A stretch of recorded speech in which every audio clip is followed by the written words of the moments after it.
नमस्कार, बहुत स्वागत है आपका बिहारी न्यूज में। मैं हूं आपके साथ अभय विशाल। रालोसपा प्रमुख उपेंद्र कुशवाहा एक बार फिर जदयू में शामिल हो सकते हैं।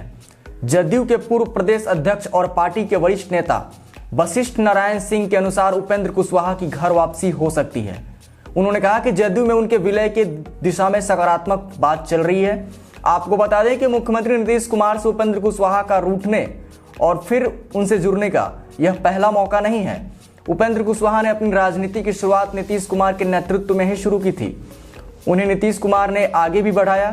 इस बीच कई बार कुशवाहा ने मतभेद के कारण पार्टी छोड़ी और फिर वापस भी आए।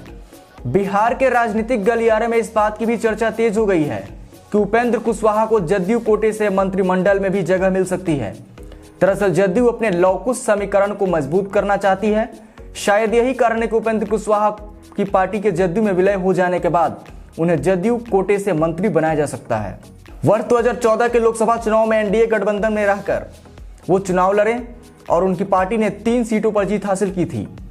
इसके बाद उपेंद्र कुशवाहा मंत्री भी बने थे, लेकिन साल 2015 के बिहार विधानसभा चुनाव में उनकी पार्टी को 2 सीटों पर ही संतोष करना पड़ा। बाद में कुशवाहा महागठबंधन के हिस्सा भी बने। वर्ष 2020 चुनाव से ठीक पहले ही उन्होंने अपने आप को महागठबंधन से अलग कर लिया। बिहार विधानसभा चुनाव में वो कई दलों का अलग से गठबंधन बनाकर चुनावी मैदान में उतरे थे, लेकिन उन्हें कामयाबी नहीं मिल पाई थी। आपको बता दें कि इससे पहले नवंबर 2009 में उपेंद्र कुशवाहा ने अपनी राष्ट्रीय समता पार्टी का विलय जदयू में किया था। इस पार्टी का गठन उन्होंने 2009 के जनवरी में ही किया था।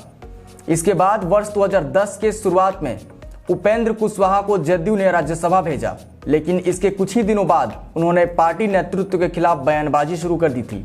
कुशवाहा वर्ष 2010 में हुए विधानसभा चुनाव में भी पार्टी के खिलाफ रहे। इसकी जांच को लेकर जदयू ने एक कमेटी गठित की थी। अंततः वर्ष 2013 में कुशवाहा ने राज्यसभा से इस्तीफा दे दिया और पार्टी से अलग हो गए। इसके बाद नई पार्टी राष्ट्रीय लोक समता पार्टी का गठन किया। जदयू शुरू से ही अति पिछड़ा जाति को अपना आधार वोट मानता है। साथ ही लौकुश समीकरण जदयू पार्टी की नींव रही है। कुछ महीने पहले संपन्न हुए बिहार विधानसभा चुनाव में उपेंद्र कुशवाहा की पार्टी रालोसपा का सफाया हुआ, तो वहीं नीतीश कुमार की पार्टी जदयू को भी अपेक्षा के अनुरूप सीट नहीं मिल पाई थी। चुनाव बाद मुख्यमंत्री नीतीश कुमार फिर से जदयू को मजबूत करने और जनाधार की जमीन तैयार करने में लगे हैं। वहीं उपेंद्र कुशवाहा को भी राजनीति में जमीन की तलाश है। ऐसी परिस्थिति में साथ आना दोनों की आवश्यकता भी है। बताते चले कि वर्ष 2004 में उपेंद्र कुशवाहा को नीतीश कुमार ने विपक्ष का नेता भी बनाया था। वर्ष 2005 में हुए फरवरी और अक्टूबर दोनों विधानसभा चुनाव में उपेंद्र कुशवाहा हार गए थे। इसके बाद जदयू के प्रदेश और प्रधान महासचिव बनाए गए। कुशवाहा 2006 में शरद पवार की पार्टी में शामिल हो गए और वहां इस पार्टी के प्रदेश अध्यक्ष बने। 2008 में वो इस पार्टी से अलग हो गए और इसके बाद 2009 में उन्होंने अपनी पार्टी बनाई, जिसका जदयू में विलय हुआ। हालांकि इस बार उपेंद्र कुशवाहा की पार्टी के जदयू में विलय को लेकर दोनों ओर से इशारों में बातें की जा रही है। आधिकारिक तौर पर दोनों ओर से अभी तक कोई बयान सामने नहीं आया है, लेकिन जानकारों का मानना है कि यह प्रक्रिया बहुत जल्द पूरी होने वाली है, क्योंकि ऐसा माना जा रहा है कि इस बात पर दोनों ही ओर से सहमति बन गई है। तो अभी के लिए बस इतना ही।